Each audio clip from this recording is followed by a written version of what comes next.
Hello friends and मैडर्स डैन human anatomy and physiology के इस वीडियो में हम लोग physiology of the muscle contraction के बारे में बात करेंगे। इस वीडियो में जो हमारे स्केलेटल मसल फाइबर्स होते हैं वो किस तरीके से कॉन्ट्रैक्ट और रिलैक्स होते हैं और उनमें हमें मूवमेंट होते हुए देखने को मिलता है, उसके बारे में बात करेंगे। और इसकी एक काफ़ी हमारी इंपॉर्टेंट मैकेनिज्म है जो कि स्लाइडिंग फिलामेंट मैकेनिज्म कहलाती है, उसको आसान तरीके से with the help of that diagram समझने की कोशिश करेंगे। मेरा नाम है डॉक्टर महंताब सिंह। तो चलिए शुरू करते हैं। कोई भी सपना साकार करने के लिए सबसे जरूरी है सही कोच का होना। चुनिए doctor PKS and doctor MPS classes को और करें अपने बी फार्म डी फार्म का सपना साकार। Download the app now. तो अगर हम लोग यहाँ पे the physiology of the muscle contraction के बारे में बात करते हैं तो ये काफ़ी इंपॉर्टेंट क्वेश्चन है, अक्सर एग्जाम में 7 से 10 नंबर में आता है। तो अगर हम लोग यहाँ पे इस प्लेस पे देखें तो जो हमारी मसल का कॉन्ट्रैक्शन की प्रोसेस होती है, तो कॉन्ट्रैक्शन का क्या मतलब होता है? संकुचन या सिकुड़ना। तो जो हमारी मसल्स हैं जब वो हमें यहाँ पे सिकुड़ते हुए देखने को मिलती हैं तो मसल्स में हमें मूवमेंट होते हुए देखने को मिलता है, और ये हमारी मसल जिस ऑर्गन में होती हैं उस ऑर्गन में भी हमें मूवमेंट होते हुए देखने को प्राप्त होता है। तो अगर हम लोग सिंपली कहें तो जो हमारे स्केलेटल मसल फाइबर्स होते हैं जो कि हमारे स्केलेटल मसल का पार्ट होते हैं, इनमें जब कॉन्ट्रैक्शन और रिलैक्सेशन की प्रोसेस होती है तो हमारी स्केलेटल मसल में मूवमेंट होता है, और स्केलेटल मसल हमारी बोन से कनेक्टेड होती हैं, तो फिर हमारे बोन में हमें मूवमेंट होते हुए देखने को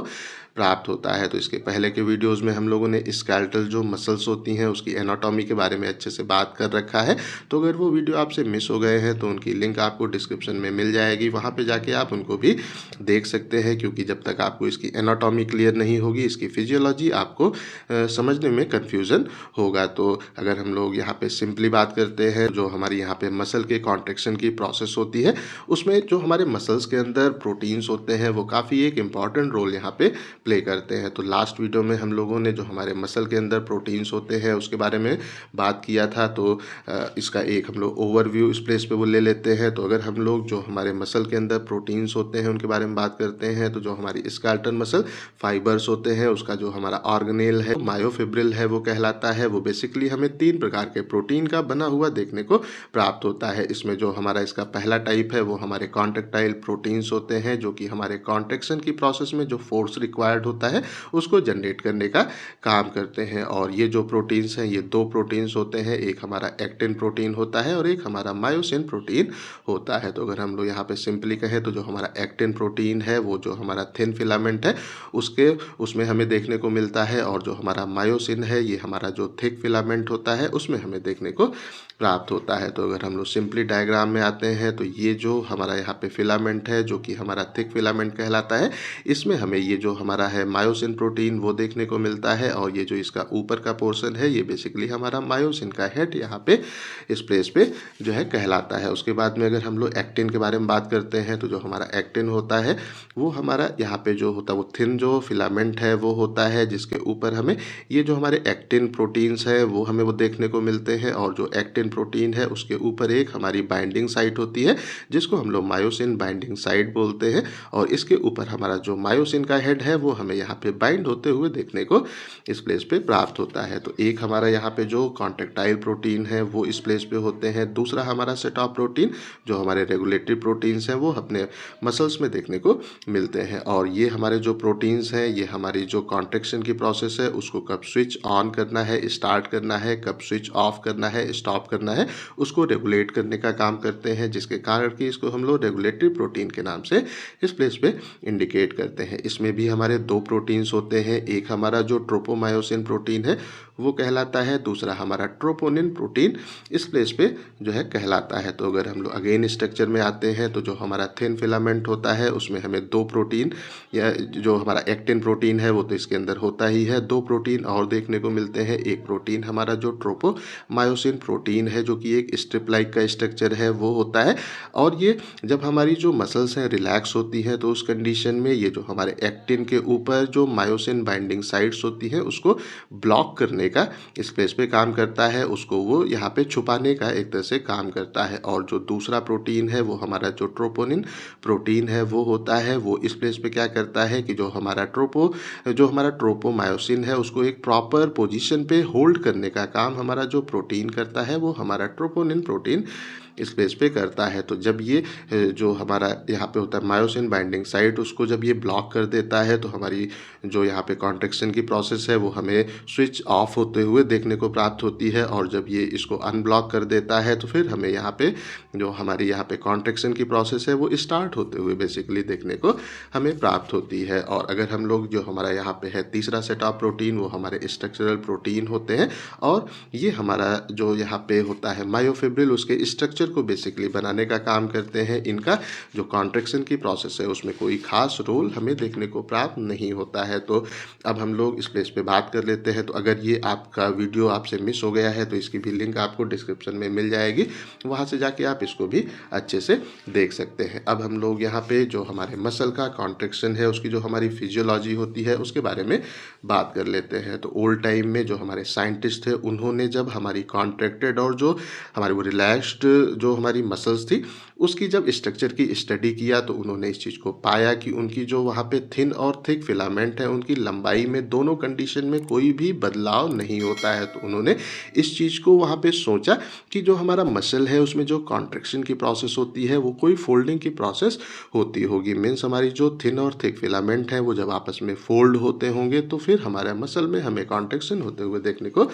प्राप्त होता होगा। उसके कह सकते हैं कि बाद में हमारे जो यहाँ पे काफ़ी सारे वो रिसर्चर्स थे, उन्होंने इस चीज़ को डिस्कवर किया कि जो हमारा कॉन्ट्रैक्शन की प्रोसेस होती है उसमें हमारे जो स्केलेटल मसल फाइबर्स हैं वो हमें शॉर्टन होते हुए देखने को मिलते हैं, वो हमें छोटे होते हुए देखने को प्राप्त होते हैं। और ऐसा इसलिए होता है क्योंकि जो हमारे थिक और थिन फिलामेंट्स होते हैं, जब वो एक दूसरे के ऊपर स्लाइड ओवर होते हैं तो उस कंडीशन में हमारी जो स्केलेटल मसल्स हैं वो हमें शॉर्टन होते हुए छोटी होते हुए देखने को इस प्लेस पे प्राप्त होती है। तो अगर हम लोग यहाँ पे सिंपली बात करें तो अगर ये हमारा जो है वो थिन फिलामेंट है वो है, और ये अगर हमारा जो यहाँ पे वो थिक जो फिलामेंट है वो यहाँ पे है, तो अगर हम लोग इसकी लंबाई को देखें तो इसकी लंबाई यहाँ से स्टार्ट होके और हमें यहाँ पे एंड होते हुए देखने को प्राप्त होती है। और जब ये एक दूसरे के ऊपर हमें जो स्लाइड ओवर होते हुए अगर वो देखने को मिलते हैं, मीन्स ये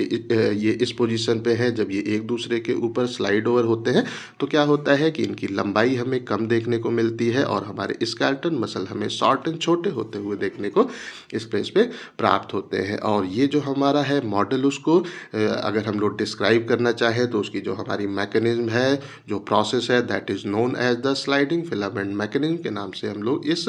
जो मॉडल है उसको डिस्क्राइब कर सकते हैं। तो अब हम लोग यहाँ पे जो हमारा स्लाइडिंग फिलामेंट मैकेनिज्म है उसके बारे में बात कर लेते हैं। तो यहाँ नाम से ही इंडिकेटेड है, यहाँ पे जो हमारे थिन और थिक फिलामेंट होते हैं वो जब हमें स्लाइड ओवर होते हुए एक दूसरे के ऊपर मूव होते हुए देखने को मिलते हैं तो फिर हमारी जो मसल है उसमें हमें कॉन्ट्रैक्शन होते हुए देखने को प्राप्त होता है। इसीलिए इसको हम लोग स्लाइडिंग फिलामेंट मैकेनिज्म के नाम से इंडिकेट करते हैं। तो अगर हम लोग यहाँ सिंपली देखें तो जो हमारी मसल में कॉन्ट्रैक्शन होता है तो उस कंडीशन में क्या होता है कि जो हमारा होता है मायोसिन का हेड, वो हमारे एक्टिन के ऊपर जो मायोसिन बाइंडिंग साइट होती है,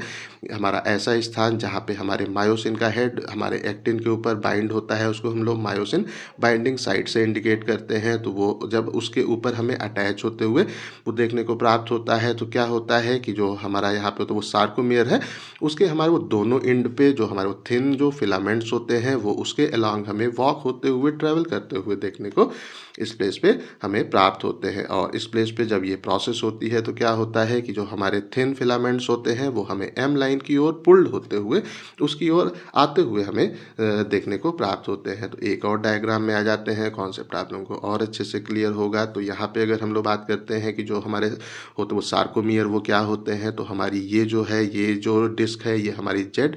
डिस्क कहलाती है। और एक हमारी ये इस प्लेस पे जो है ये हमारी वो जेड डिस्क है, इसके बीच का जो स्पेस है ये हमारा जो सार्कोमियर है वो कहलाता है। तो एक हमारा जो सार्कोमियर ये हो गया, एक हमारा जो सार्कोमियर है ये हो गया। तो ये हमारा डायग्राम हमारे दो सार्कोमियर्स का जो डायग्राम है वो इस प्लेस पे होता है। और ये जो हमारी लाइन है ये बेसिकली हमारी एम जो लाइन है वो कहलाती है। तो जब हमारी जो मसल्स हैं वो रिलैक्स्ड होती हैं तो इनकी जो हमारी जो पोजीशन है वो हमें हल्का सा दूर दूर वो देखने को प्राप्त होता है। जैसे ही हमारी जो मसल्स हैं वो हल्का सा कॉन्ट्रैक्टेड होती हैं, पार्शली कॉन्ट्रैक्शन उनमें होता है। तो अगर हम लोग स्ट्रक्चर में देखें तो ये जो हमारी वो जेड डिस्क है वो तो हमें यहाँ पे इसी प्लेस पे वो देखने को मिलती है। और ये अगर हम लोग इस जो हमारी वो जेड डिस्क है उसको देखें तो वो हमें अंदर की ओर आते हुए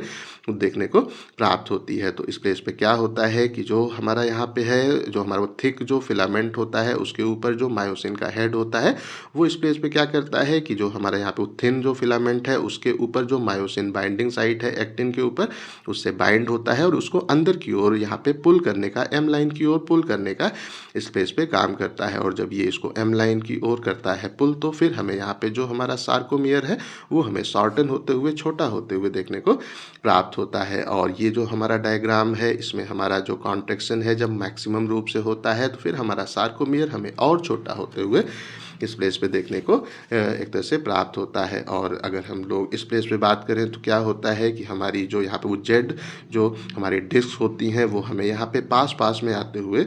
जो है देखने को प्राप्त होती हैं। मीन्स अगर हम लोग इस प्लेस पे देखें तो हमारी जो यहाँ पे वो जेड डिस्क है वो हमें एक दूसरे के पास में आते हुए इस प्लेस पे देखने को मिलती हैं। और जो हमारा यहाँ पे सार्कोमियर है वो हमें शॉर्टन होते हुए, छोटा होते हुए देखने को इस प्लेस पे प्राप्त होता है। और अगर हम लोग इस जो प्रोसेस है उसमें यहाँ पे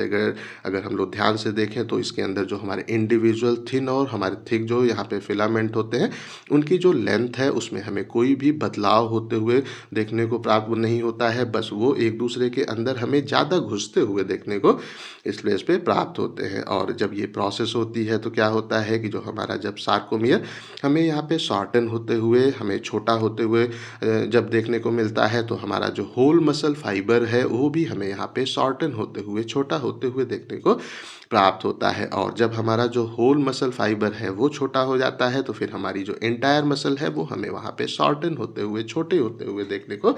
इस प्लेस पे प्राप्त होती है। और जब वो छोटी होती है वहाँ पे वो सिकुड़ती है तो उसी प्रोसेस को हम लोग मसल कॉन्ट्रैक्शन के नाम से इंडिकेट करते हैं। तो ये जो हमारी यहाँ पे प्रोसेस है जिसमें हमारी जो यहाँ पे होती हैं मसल्स वो कॉन्ट्रैक्ट होती हैं, वो एक हमारा साइकिल के रूप में होता है जिसको हम लोग कॉन्ट्रैक्शन साइकिल के नाम से इस प्लेस पे इंडिकेट करते हैं। तो अब हम लोग जो हमारा कॉन्ट्रैक्शन साइकिल है उसको इस प्लेस पे देख लेते हैं। तो जब हमारा जो कॉन्ट्रैक्शन है वो स्टार्ट होता है तो क्या होता है कि जो हमारा इस प्लेस पे होते हैं, कह सकते हैं कि जो हमारे होते हैं मायोफिब्रिल्स, उसके ऊपर जो सार्कोप्लाज्मिक रेटिकुलम्स होते हैं जिनके अंदर कैल्शियम आयन, जब वो रिलैक्स होता है तो कैल्शियम आयन स्टोर होता है। तो जब कॉन्ट्रैक्शन स्टार्ट होता है तो क्या होता है कि जो सार्कोप्लाज्मिक रेटिकुलम है वो कैल्शियम आयंस को रिलीज़ करना स्टार्ट करता है और जो कैल्शियम आयन है वो हमें साइटोसॉल में आते हुए देखने को प्राप्त होते हैं। तो अब आइए हम लोग इस डायग्राम में देख लेते हैं। तो ये हमारा जो है यहाँ पे सार्कोप्लाज्मिक जो हमारा वो रेटिकुलम है जिसको हम लोग एसआर से इंडिकेट करते हैं। जब ये हमारा जो पोजीशन है, मसल है वो रिलैक्स्ड होती है तो क्या होता है कि कैल्शियम आयन इसके अंदर हमें स्टोर देखने को प्राप्त होते हैं। तो ये जो हमारे यहाँ पे कैल्शियम आयन्स हैं वो हमें इसके अंदर स्टोर देखने को प्राप्त होते हैं। और वो जैसे ही हमारा जो एक्शन पोटेंशियल है वो आता है, हमारा जो ब्रेन है या जो हमारा CNS ANS है उससे रिस्पॉन्स आता है कि हमारी जो एक तरह से मसल है उसमें कॉन्ट्रैक्शन होना है। तो जब हमारा उसका एक्शन पोटेंशियल यहाँ पे आता है तो क्या होता है कि हमें ये जो हमारा है सार्कोप्लाज्मिक रेटिकुलम उससे कैल्शियम आयन रिलीज होते हुए हमें देखने को इस प्लेस पे प्राप्त होते हैं। और ये जो हमारे यहाँ पे होते हैं वो कैल्शियम आयंस होते हैं। फिर ये हमारा जो एक प्रोटीन है जो कि ट्रोपोनिन प्रोटीन कहलाता है उससे हमें बाइंड होते हुए देखने को प्राप्त होते हैं। और जब ये हमारा ट्रोपोनिन से इस प्लेस पे होते हैं, एक तरह से बाइंड होते हैं, तो फिर क्या करते हैं कि ये फिर जो हमारा यहाँ पे एक प्रोटीन है जो कि हमारा ट्रोपोमाइसिन प्रोटीन कहलाता है, उसको फिर एक्टिन के ऊपर जो उसने ब्लॉक कर रखा था मायोसिन बाइंडिंग साइट को, उससे फिर उसको वहाँ पे अवे करने का, दूर करने का इस प्लेस पे काम करते हैं। और वो जैसे ही ये इसको यहाँ पे इससे जो हमारा यहाँ पे मायोसिन बाइंडिंग साइट है एक्टिन के ऊपर उससे दूर करते हैं तो हमारा मायोसिन बाइंडिंग साइट हमें ओपन होते हुए देखने को इस प्लेस पे प्राप्त होता है। तो इस कंडीशन में क्या है कि अगर हम लोग ये जो डायग्राम है उसमें देखें तो इसमें क्या है कि जो भी हमारे इसके अंदर जो हमारे मायोसिन बाइंडिंग साइट हैं वो सब हमें ब्लॉक इसके द्वारा देखने को हमें प्राप्त होते हैं। और जैसे ही जो कैल्शियम आयन है वो यहाँ पे आता है, तो जो कैल्शियम आयन है वो हमारा यहाँ पे जो हमारा ट्रोपोनिन प्रोटीन है उससे हमें यहाँ पे बाइंड होते हुए देखने को प्राप्त होता है। और जैसे ही ये इससे बाइंड होता है, ये क्या करता है कि जो हमारा ट्रोपोमायोसिन है उसकी जो पोजीशन है वो चेंज हो जाती है और यहाँ पे हमारे मायोसिन बाइंडिंग साइट हमें ओपन होते हुए देखने को इस प्लेस पे प्राप्त होते हैं। और जैसे ही ये ओपन होते हैं फिर हमारा जो मायोसिन है वो इसके ऊपर बाइंड होने के लिए तैयार हो जाता है। तो इस प्लेस पे जब हमारी एक्टिन के ऊपर जो मायोसिन बाइंडिंग साइट है, जब वो जैसे ही हमें फ्री होते हुए देखने को मिलती है, हमारा कॉन्ट्रैक्शन साइकिल हमें स्टार्ट होते हुए देखने को प्राप्त होता है। और ये जो हमारी कॉन्ट्रैक्शन की साइकिल होती है ये बेसिकली हमें 4 स्टेप्स में होते हुए देखने को मिलती है। इसमें जो हमारा सबसे पहला स्टेप है वो हमारा जो एटीपी की हाइड्रोलिसिस का स्टेप है वो यहाँ पे होता है। तो यहाँ पे क्या है कि जो हमारा मायोसिन का हेड होता है उसके अंदर हमें एक एटीपी बाइंडिंग साइट देखने को मिलती है, जहाँ पे हमारा एटीपी हमें बाइंड होते हुए वो देखने को प्राप्त होता है। और इसके अंदर हमारा एक एंजाइम होता है जो कि एटीपेज एंजाइम है, वो हमारा जो एटीपी है उसकी हाइड्रोलिसिस को करने का काम करता है। और जब इसकी हाइड्रोलिसिस करता है तो फिर हमें जो एटीपी है वो हमें यहाँ पे एडीपी एडेनोसिन डाइफॉस्फेट और एक फॉस्फेट ग्रुप हमें इसमें से अलग होते हुए देखने को प्राप्त होता है। तो इस प्लेस पे क्या हुआ, ये हमारा एडेनोसिन ट्राइफॉस्फेट है, इसकी जब हाइड्रोलिसिस हुई तो एक जो फॉस्फेट ग्रुप है उससे अलग हो गया, तो अब ये हमारा एडीपी रह जाता है, एडेनोसिन डाइफॉस्फेट यहाँ पे ये जो है रह जाता है। तो अगर हम लोग इस प्लेस पे अगर बात करते हैं तो जब हमारा एटीपी की हाइड्रोलिसिस की रिएक्शन होती है तो क्या होता है कि जो हमारा मायोसिन का हेड होता है वो हमें यहाँ पे रीओरिएंटेड होते हुए वो देखने को प्राप्त होता है, उसका जो पोजीशन है वो हमें चेंज होते हुए देखने को मिलती है और वो हमें यहाँ पे कह सकते हैं एनर्जाइज भी होते हुए देखने को मिलता है, उसके अंदर हमें एनर्जी भी आते हुए देखने को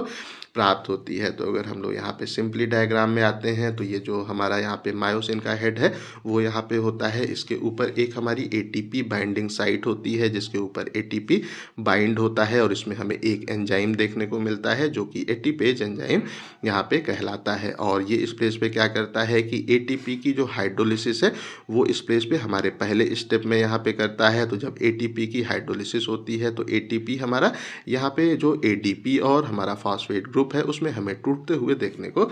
इस प्लेस पे प्राप्त होता है। और जब ये यहाँ पे टूटता है तो क्या होता है कि जो हमारा मायोसिन का हेड है उसकी हमें जो जो उसका प्लेस है वो भी चेंज होते हुए हल्का सा वो देखने को मिलता है, ये हल्का सा झुका हुआ है, ये हल्का सा हमारा ऊपर की ओर आ गया, इसका जो ओरिएंटेशन है वो भी चेंज होता है और ये हमें इसके अंदर एनर्जी भी आते हुए देखने को प्राप्त होती है। तो इसके पहले भी हम लोगों ने कहा था एटीपी हमारा बॉडी की एनर्जी की करेंसी है, जब हमारे बॉडी को एनर्जी की रिक्वायरमेंट होती है तो एटीपी टूटता है और वो एनर्जी देता है और वो एनर्जी उसने किसको दी, मायोसिन के हेड को। यहाँ पे जो उसकी एनर्जी थी वो दी तो हमारा मायोसिन का हेड हमें एनर्जाइज होते हुए देखने को प्राप्त होता है। और जब ये हमारा जो हाइड्रोलिसिस की प्रोसेस होती है तो उसका जो प्रोडक्ट बनता है जो कि हमारा एडीपी और फॉस्फेट ग्रुप होता है वो स्टिल हमें यहाँ पे जो हमारा मायोसिन का हेड है उससे ही अटैच रहते हुए पहले स्टेप में देखने को मिलता है। अभी भी ये इसने यहाँ पे क्या किया कि एटीपी की हाइड्रोलिसिस तो हुई, हमारा एडीपी और फॉस्फेट ग्रुप तो यहाँ पे अलग अलग हो गए, लेकिन अभी भी ये हमें हेड से अटैच ही देखने को इस प्लेस पे प्राप्त होते हैं। उसके बाद में जो हमारा अगला स्टेप है वो यहाँ पे स्टार्ट होता है, ये स्टेप हमारा स्टेप 2 है। इसमें क्या होता है कि जो हमारा मायोसिन और एक्टिन है वो हमें आपस में अटैच होते हुए देखने को मिलता है और एक क्रॉस ब्रिज का हमें फॉर्मेशन होते हुए देखने को इस प्लेस पे प्राप्त होता है। तो इस जो हमारा स्टेप है उसमें क्या होता है कि जो हमारा मायोसिन का हेड है जो कि वहाँ पे एनर्जाइज होता है, फिर वो इस प्लेस पे हमारे एक्टिन के ऊपर जो मायोसिन बाइंडिंग साइट है उससे हमें अटैच होते हुए इस स्टेप में देखने को मिलता है। और स्टेप में जब वो अटैच होता है तो हमारा एक फॉस्फेट ग्रुप उसमें से हमें रिलीज होते हुए देखने को प्राप्त होता है। तो आइए हम लोग डायग्राम में इसका जो दूसरा स्टेप है वो देख लेते हैं। तो यहाँ पे क्या हुआ कि अभी तो यहाँ पे जो हमारा पहला स्टेप है उसमें हमारा एडीपी और फॉस्फेट ग्रुप इसी में अटैच था। अब इस प्लेस पे क्या हुआ कि जो फॉस्फेट ग्रुप है वो इसमें से हमें रिलीज होते हुए यहाँ से हटते हुए वो देखने को मिलता है। और जब ये यहाँ से हटता है तो क्या होता है कि जो हमारा मायोसिन का हेड है वो हमारे एक्टिन के ऊपर मायोसिन बाइंडिंग साइट से हमें अटैच होते हुए देखने को यहाँ पे प्राप्त होता है। और ये जिस प्लेस पे यहाँ पे अटैच होता है वो प्लेस हमारा यहाँ पे क्रॉस ब्रिज के नाम से उसको बेसिकली हम लोग इंडिकेट इस प्लेस पे हम लोग करते हैं। तो अगर हम लोग यहाँ पे एक तरह से सिंपली बात करते हैं तो जो हमारा यहाँ पे कॉन्ट्रैक्शन होता है उसमें जो हमारा एक्टिन और जो हमारा मायोसिन का हेड है वो जब अटैच होता है तो उसको हम लोग बेसिकली क्रॉस ब्रिज के नाम से इस प्लेस पे इंडिकेट करते हैं। तो जब हमारा क्रॉस ब्रिज का फॉर्मेशन हो जाता है तब जो हमारा तीसरा स्टेप है जो कि पावर स्ट्रोक का स्टेप कहलाता है, जिससे हमें मूवमेंट होते हुए देखने को मिलता है, वो बेसिकली हमें यहाँ पे स्टार्ट होते हुए तीसरे स्टेप में देखने को मिलता है। तो हमारा जैसे ही क्रॉस ब्रिज का फॉर्मेशन हो जाता है फिर हमारा जो पावर स्ट्रोक है वो हमें स्टार्ट होते हुए देखने को प्राप्त होता है। तो जब हमारा जो पावर स्ट्रोक है वो जब स्टार्ट होता है तो क्या होता है कि जो हमारा क्रॉस ब्रिज फॉर्म हुआ था वो हमें रोटेट होते हुए देखने को मिलता है। और इस प्लेस पे हमारा जो एडीपी अभी तक उसके साथ में अटैच था वो भी हमें यहाँ से हटते हुए रिलीज होते हुए इस प्लेस पे देखने को मिलता है। और फिर जो हमारा यहाँ पे क्रॉस ब्रिज है वो एक फोर्स को यहाँ पे जनरेट हमें करते हुए वो देखने को मिलता है। और ये फोर्स क्या करता है कि जो हमारा यहाँ पे होते हैं सार्कोमियर्स उसको उस प्लेस पे उसके सेंटर पे रोटेट करने का काम करता है। तो अगर हम लोग सिंपली बात करें तो अगर हम लोग इस डायग्राम में आए तो जो हमारा यहाँ पे तीसरा स्टेप है जो कि हमारा पावर स्ट्रोक होता है, तो इस कंडीशन में जब हमारा इसके ऊपर जो एडीपी था वो इससे जब हमें रिलीज होते हुए हमें वो देखने को मिलता है तो क्या होता है कि जो हमारा हेड है वो एक यहाँ पे हमें पावर स्ट्रोक जो है देने का स्पेस पे काम करता है। तो जब ये इसको हल्का सा जो पावर स्ट्रोक है वो देता है तो क्या होता है कि जो हमारा थिन फिलामेंट है वो हमें अंदर की ओर जो एम लाइन है उसकी ओर हमें मूव होते हुए देखने को प्राप्त होती है। तो इस तरीके से हमारा जो यहाँ पे वो थिन जो फिलामेंट है वो हमें अंदर की ओर आते हुए इस प्लेस पे वो देखने को प्राप्त होता है। और अगर हम लोग जो है इस प्लेस पे देखें तो जो हमारा यहाँ पे वो होता है वो थिन जो फिलामेंट है और जो हमारा थिक जो फिलामेंट होता है वो हमारे एम लाइन की ओर हमें स्लाइड होते हुए उसकी स्लाइडिंग होते हुए बेसिकली देखने को प्राप्त होती है। तो अगर हम लोग इस डायग्राम में आए तो अब क्या हुआ कि जब हमारा जो पावर स्ट्रोक है वो होता है तो क्या होता है कि जो हमारा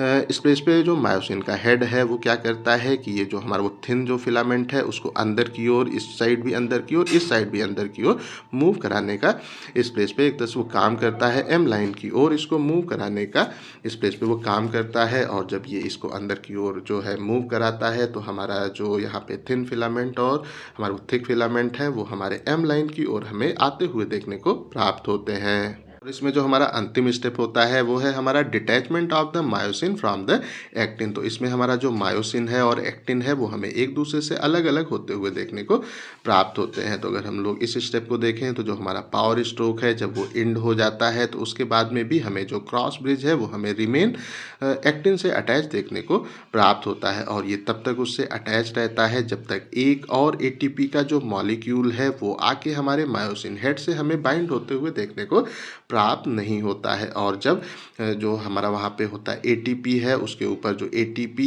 की हमारी बाइंडिंग की साइट होती है उसके ऊपर जब हमारा एटीपी आके बाइंड हो जाता है तो फिर हमारा जो यहाँ पे होता है मायोसिन का हेड वो हमारे एक्टिन से हमें डिटैच होते हुए अलग होते हुए देखने को प्राप्त होता है। तो अगर हम लोग यहाँ पे सिंपली बात करते हैं तो यहाँ पे क्या होता है कि जब ये हमारा जो पावर स्ट्रोक है वो कंप्लीट हो जाता है तो उसके बाद में भी जो क्रॉस ब्रिज है वो हमें मेंटेन देखने को मिलता है। और वो जैसे ही एक एटीपी का मॉलिक्यूल और आता है और वो हमारा मायोसिन के हेड से बाइंड हो जाता है तो क्या होता है कि ये जो हमारी एक तरह से प्रोसेस है उसमें हमें ये जो क्रॉस ब्रिज फॉर्म हुआ था, ये जो क्रॉस ब्रिज फॉर्म हुआ था वो हमें टूटते हुए देखने को मिलता है और एक्टिन और हमारा मायोसिन हमें अलग अलग होते हुए देखने को प्राप्त हो जाते हैं। तो इस तरीके से हमारा जो एक्टिन और हमारा जो मायोसिन है जब वो अलग अलग हो जाता है तो एक हमारी साइकिल हमें यहाँ पे कंप्लीट होते हुए देखने को प्राप्त होती है। तो अगर हम लोग ये जो हमारी साइकिल है उसको एक बार फिर से देख लेते हैं, आप लोगों को अच्छे से क्लियर कर देते हैं। तो ये प्रोसेस हमारी कब स्टार्ट होती है? प्रोसेस तब स्टार्ट होती है जब हमारा जो मायोसिन का हेड है उसके ऊपर एटीपी का मॉलिक्यूल आके बाइंड हो जाता है और इसके अंदर हमारा एक एंजाइम है जो कि हमारा एटीपेज एंजाइम है वो यहाँ पे होता है। वो पहले स्टेप में क्या करता है कि ये एंजाइम हमारे एटीपी की हाइड्रोलिसिस करता है और जो एटीपी है वो एडीपी और फॉस्फेट ग्रुप में हमें अलग होते हुए देखने देखने को प्राप्त होता है। अभी भी ये इसके साथ में अटैच ही रहता है। तो हमारे दूसरा स्टेप जब स्टार्ट होता है तो एक फॉस्फेट ग्रुप इसमें से जब इससे यहाँ पे अलग हो जाता है, रिलीज हो जाता है, तो क्या होता है कि एक ये जो हमारा यहाँ पे है मायोसिन का हेड, वो हमारे एक्टिन से हमें बाइंड होते हुए देखने को मिलता है। और जब ये एक्टिन से हमें बाइंड होते हुए वो देखने को मिलता है तो यहाँ पे एक क्रॉस ब्रिज का फॉर्मेशन हमें होते हुए देखने को प्राप्त होता है। उसके बाद में हमारा तीसरा स्टेप होता है, उसमें क्या होता है कि पावर स्ट्रोक हमें जनरेट होते हुए देखने को मिलता है। तो यहाँ पे क्या हुआ कि जो हमारा मायोसिन का हेड है उस पर जो एडीपी है वो फिर हमें रिलीज होते हुए देखने को मिलता है। और जब ये इससे रिलीज होता है तो एक पावर स्ट्रोक हमें जनरेट होते हुए देखने को मिलता है। और जब जो हमारा पावर स्ट्रोक है जनरेट होता है तो जो हमारा थिन फिलामेंट है वो हमें यहाँ पे एम लाइन की ओर मूव होते हुए देखने को प्राप्त होता है। और जब हमारा पावर स्ट्रोक एंड हो जाता है तो उसके बाद में भी क्रॉस ब्रिज हमारा तब तक यहाँ पे बना रहता है जब तक एक और एटीपी का मॉलिक्यूल आके मायोसिन के हेड के ऊपर मायोसिन बाइंडिंग साइट से जो हमारा यहाँ पे एटीपी बाइंडिंग साइट है उससे जब तक बाइंड नहीं हो जाता है तब तक क्रॉस ब्रिज हमें बना देखने को मिलता है। जैसे ही एटीपी यहाँ पे बाइंड हो जाता है क्रॉस ब्रिज हमें टूटते हुए देखने को प्राप्त होता है। तो फिर जो हमारी प्रोसेस है अगेन स्टार्ट होती है। एटीपी हमारा फिर से हाइड्रोलाइज होता है एटीपी और फॉस्फेट ग्रुप में हमें चेंज होते हुए देखने को मिलता है। फॉस्फेट ग्रुप हटता है, यहाँ पे हमें क्रॉस ब्रिज फॉर्म होते हुए वो देखने को मिलता है। फिर उसके बाद में जब उसमें से एडीपी हटता है तो एक पावर स्ट्रोक होता है और फिर हमारा ये जो हमारा थिन फिलामेंट है वो फिर हमें और एम लाइन की ओर मूव होते हुए देखने को मिलता है। तो ये जो साइकिल है ये हमारी रिपीट यहाँ पे होती रहती है। तो अगर हम लोग यहाँ पे सिंपली बात करते हैं तो जो हमारा कॉन्ट्रैक्शन की यहाँ पे साइकिल होती है उसमें ये साइकिल हमारी तब तक रिपीट स्पेसफुल नहीं होती है जब तक कि जो हमारा एटीपी का नया मॉलिक्यूल आता है वो एटीपी जो हमारा एटीपेज एंजाइम है उसके द्वारा हाइड्रोलाइज उस प्लेस पर वो नहीं होता है। जैसे ही वो फिर से उसको हाइड्रोलाइज कर देता है फिर से हमारी ये साइकिल हमें रिपीट होते हुए देखने को प्राप्त होती है। और ये जो हमारी प्रोसेस है वो कब तक होती रहती है, वो जब तक कि हमारा जो एटीपी है वो वहाँ पे अवेलेबल रहता है और जो हमारा वो थिन जो फिलामेंट है उसके आसपास में कैल्शियम आयन का जो हमारा सफिशिएंट हाई लेवल है जब तक वो मेंटेन रहता है तब तक हमारी ये जो कॉन्ट्रैक्शन की साइकिल है वो हमें स्टार्ट देखने को प्राप्त होती है। और अगर हम लोग इस प्लेस पे बात करते हैं तो यहाँ पे क्या होता है कि हर एक जो हमारा थिन जो हमारा फिलामेंट होता है उसके जो उसमें हमें अप्रॉक्सीमेट वो 600 जो क्रॉस ब्रिज है वो हमें बनते हुए वो देखने को प्राप्त होते हैं। और इनका जो अटैचमेंट है और हमारा वो डिटैचमेंट है वो हमें हर 1 सेकेंड में 5 बार होते हुए देखने को मिलता है। मीन्स इसका जो हमारी यहाँ पे साइकिल है एक सेकेंड में हमें ये 5 साइकिल होते हुए बेसिकली देखने को प्राप्त होती है। तो इस तरीके से हमारी जो मसल्स हैं उनका हमें कॉन्ट्रैक्शन होते हुए देखने को प्राप्त होता है। तो आई थिंक सो जो हमारा physiology of the muscle contraction है वो आप लोगों को अच्छे से समझ में आ गया होगा। अगर अभी भी कहीं कोई कन्फ्यूज़न है तो कमेंट करके पूछ सकते हैं। इस टॉपिक का PDF आपको डिस्क्रिप्शन में मिल जाएगा। इस वीडियो को लाइक करें, अपने दोस्तों के साथ शेयर करें और ऐसे ही वीडियोज़ को देखने के लिए हमारे चैनल को सब्सक्राइब करना बिल्कुल भी ना भूलें और हमारे ऐप को भी इंस्टॉल करना बिल्कुल भी ना भूलें। Thank you.